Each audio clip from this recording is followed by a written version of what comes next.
Haleluya. Selamat pagi buat kita semua orang-orang di Tuhan. Mari kita satu dalam doa sebelum kita mendengarkan renungan kita pada pagi hari ini. Bapa kami yang ada dalam sorga, yang kami sembah di dalam nama Tuhan Yesus Kristus, kami datang pada pagi hari ini, duduk di bawah kaki Bapa. Kami datang di bawah kaki menyerahkan kehidupan kami sepanjang hari ini. Bahkan sebelum kami melangkah lebih Bapa, kami mau diisi oleh kebenaran firman-Mu. Adalah firman-Mu yang menjadi pelita dalam setiap kehidupan kami, langkah-langkah hidup kami, agar kami selalu Bapa, hati kami hanya tertuju hanya kepada-Mu Bapa. Dan biarlah Engkau beracara atas setiap kehidupan kami, urapi hamba-Mu, urapi kami semua yang mendengar Bapa. Sambut firman-Mu di dalam nama Yesus Kristus. Haleluya, haleluya, amin. Puji Tuhan, renungan kita pada pagi hari ini di Matius pasal yang ke-6 ayat 34. Matius pasal yang ke-6 ayat 34 disitu dikatakan, sebab itu janganlah kamu khawatir akan hari esok, karena hari esok besok mempunyai kesusahan sendiri. Kesusahan sehari cukuplah untuk sehari. Ini adalah ungkapan Yesus dan ini adalah khotbah Yesus yang dia berbicara tentang hal kekhawatiran, yang dia mengingatkan kita, sebab itu janganlah kamu khawatir akan hari esok.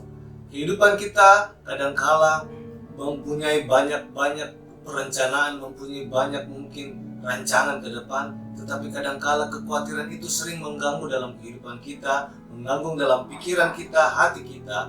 Dan di sini ada satu ungkapan berbicara tentang hal kekhawatiran. Yesus katakan, jangan kita khawatir akan hari esok, hari ke depan apa yang kita hadapi, jangan kita khawatir.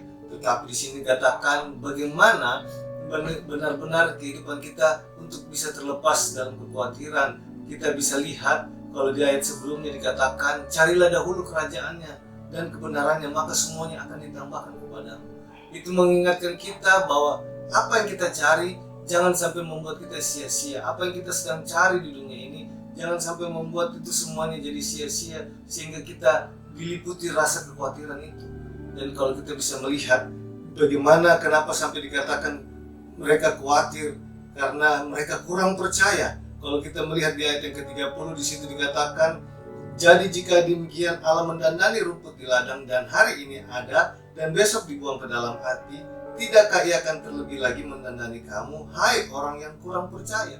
Ini yang diingatkan kepada orang yang sering khawatir adalah ciri-cirinya adalah orang yang kurang percaya. Dan kita bisa lihat orang yang kurang percaya ini, kalau kita melihat di Lukas pasal yang ke-8 ayat yang ke-14, firman Tuhan itu tidak bisa bertumbuh karena apa? Kekhawatiran yang menghimpit. Berbicara tentang tanah hati yang seperti semak duri, tanah yang ada semak duri, sehingga ketika firman itu jatuh, dia bertumbuh tetapi dia terhimpit oleh kekhawatiran, oleh kesenangan dunia, sehingga sehingga tidak bisa menghasilkan buah yang matang. Jadi ini mengingatkan kita, kekhawatiran itu sangat-sangat kadangkala bisa membuat kita jauh daripada Tuhan. Karena apa? Kita tidak akhirnya menjadi orang yang tidak percaya.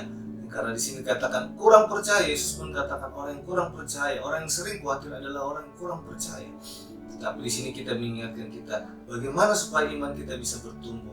Kalau tadi di Lukas pasal 8 ayat 14, mereka terhimpit karena apa? Kekhawatiran. Firman Tuhan itu tidak bertumbuh tetapi tidak kuat, tidak berakar yang baik, tidak menghasilkan buah matang. Karena apa?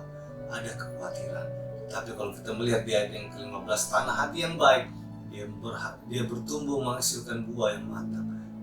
Ini mengingatkan kita bisa mempunyai iman yang kuat, iman yang benar, ketika kita benar-benar berharap, bersandar kepada Tuhan. Tidak perlu khawatir akan hari esok, apapun yang kita hadapi. Bahkan Filipi 4 katakan, nyatakan dalam doa. Janganlah kamu khawatir, tetapi hendaklah engkau datang berdoa kepada Tuhan. Nyatakan dalam hatimu dalam Tuhan dengan doa dan penuh ucapan syukur. Ini yang dikatakan untuk supaya kita bisa terlepas dari kekhawatiran. Kita harus percaya teguh dan kita mempunyai hati yang baik ketika kita mendengarkan firman Tuhan, supaya bukan kekhawatiran yang menghimpit sehingga firman Tuhan itu tetap bertumbuh, tetapi hati kami biarlah hati yang baik, tanah hati yang baik, sehingga firman Tuhan itu bertumbuh.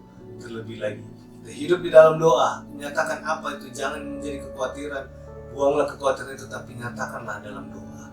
Dan biarlah pagi hari ini firman Tuhan ini menjadi rema dan memberkati kita semua. Kita tidak perlu khawatir, tetapi kita tetap andalkan Tuhan kita, Yesus Kristus, yang selalu menopang kita, yang selalu meneguhkan kita. Dan jangan khawatir apapun itu, tapi biarlah nyatakan itu semua dalam doa kita. Tuhan Yesus memberkati. Mari kita satu dalam doa. Bapa kami yang ada dalam sorga, kami serahkan segala kehidupan kami ke dalam tangan-Mu hari ini. Apapun yang menjadi kekhawatiran kami hari-hari ini, yang mengganggu hati kami, mengganggu pikiran kami serahkan semua ke dalam tangan Bapa di dalam nama Yesus.